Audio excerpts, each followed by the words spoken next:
Boa noite a todos. Eu estive aqui na oficina no dia 8 e falei algumas coisas que eu acho que eu vou ter que repetir. Então, começando pelo que eu acho mais importante, que esse trabalho é um trabalho que eu considero uma vitória da sociedade organizada. Nós estamos há mais de 5 anos lutando por isso, que esse fragmento florestal de Mata Atlântica se torne uma unidade de conservação.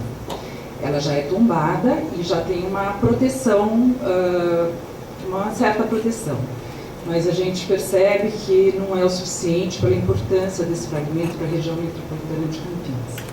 Então, esse projeto começou na Secretaria do Estado do Meio Ambiente, passou pela Fundação Florestal, a Fundação Florestal aprovou a criação, destinou verba, essa verba até hoje está nos cofres da Petrobras e do município, que não conseguiram viabilizar a liberação dessa verba, mas nós temos também a oportunidade aqui do próprio município estar tomando essa iniciativa e criando essa unidade de conservação. Então, a APAVIVA protocolou junto com o CONJAPA 1 ano e meio atrás esse pedido, que esse decreto saísse para o município, mesmo porque é uma área de aproximadamente 250 hectares, mas está exclusivamente no município de Campinas. Então, eu entendo que isso é uma conquista de um grupo de pessoas que vive ali e percebe a importância dessa mata. Mais do que preservá-la, nós gostaríamos que ela tivesse conectada com os outros fragmentos da APA, para ela não se tornar um fragmento isolado, como aconteceu com a Santa Janeiro. Isso ainda é possível dentro da APA, e esse é o principal projeto daqui para frente, após a criação dessa unidade de conservação formalmente. Eu gostaria de relembrar aqui duas coisas bastante importantes. Esse fragmento florestal, ele há 20 anos vem sendo cuidado pela Sociedade Colinas do Atibaia. Se não houvesse lá dentro um grupo de pessoas que tivesse consciência ambiental e disposição para voluntariamente cuidar desse fragmento, talvez ele não existisse mais. Nós voluntariamente vimos fazendo os aceros da mata anualmente para ela não pegar fogo.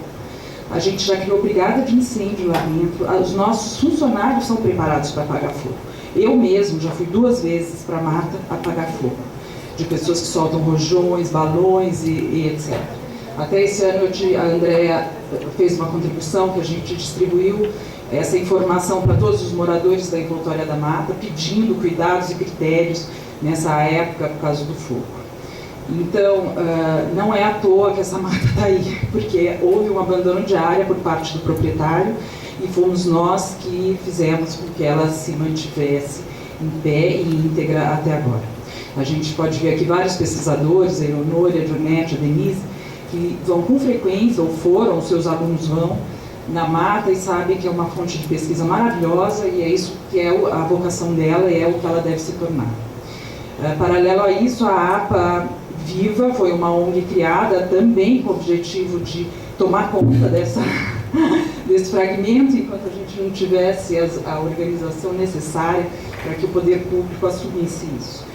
E a APA Viva, junto com o Banco de Áreas do Estado, vem plantando vagarosamente, mas vem plantando, a gente já plantou cerca de 5 hectares, recuperando as APPs. Inclusive esses mapas que foram mostrados aqui estão um pouco desatualizados, porque a gente tem proprietário aqui presente, que já cedeu até 1 hectare da sua própria terra para fazer reflorestamento de mata nativa. Então a gente tem um grupo de moradores no entorno dessa mata, muito envolvido com a mata e muito presente. Então eu acho que isso é o que vai garantir o futuro dessa unidade de conservação.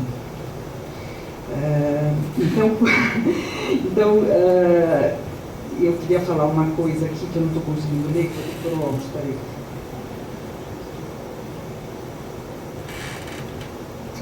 Então, na verdade, o meu objetivo final é que a gente entende que deveria constar no decreto um artigo reproduzindo a Lei Federal do SNUC, que se refere à gestão compartilhada.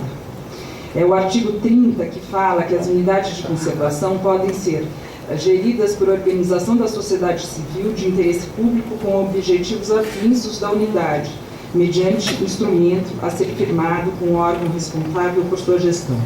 Eu falo isso porque o exemplo que a gente tem em Campinas é um péssimo exemplo de gestão de área pública, que é a Fundação Pedro de Oliveira. Hoje a Mata Santa Genebra tem recursos municipais, e não são poucos, e a mata encontra-se num estado com bastante dificuldade de sobrevivência. Então a gente não quer isso para Ribeirão Cachoeira. A gente quer uma gestão compartilhada, a gente quer que os pesquisadores que trabalham lá dentro, que os moradores que vivem na envoltória possam participar dessa gestão. Principalmente porque o objetivo principal é fazer com que a Ribeirão Cachoeira seja o vetor de desenvolvimento sustentável da APA. A gente pode fazer isso, porque ela vai ter recursos sim, a gente sabe que o Estado tem interesse em destinar, já mandou técnicos que visitaram a mata e que reafirmaram que ela é uma mata que deve sim receber recursos da compensação ambiental. E esses recursos têm que ser investidos nela, e não como está previsto na minuta desse decreto, que esses recursos seriam divididos entre todas as unidades. Eu acho que a gente tem que lutar, nós que somos de Souza, de Joaquim e Egídio, porque é a única possibilidade da gente ter recursos dentro da APA é através de uma unidade de conservação de proteção integral.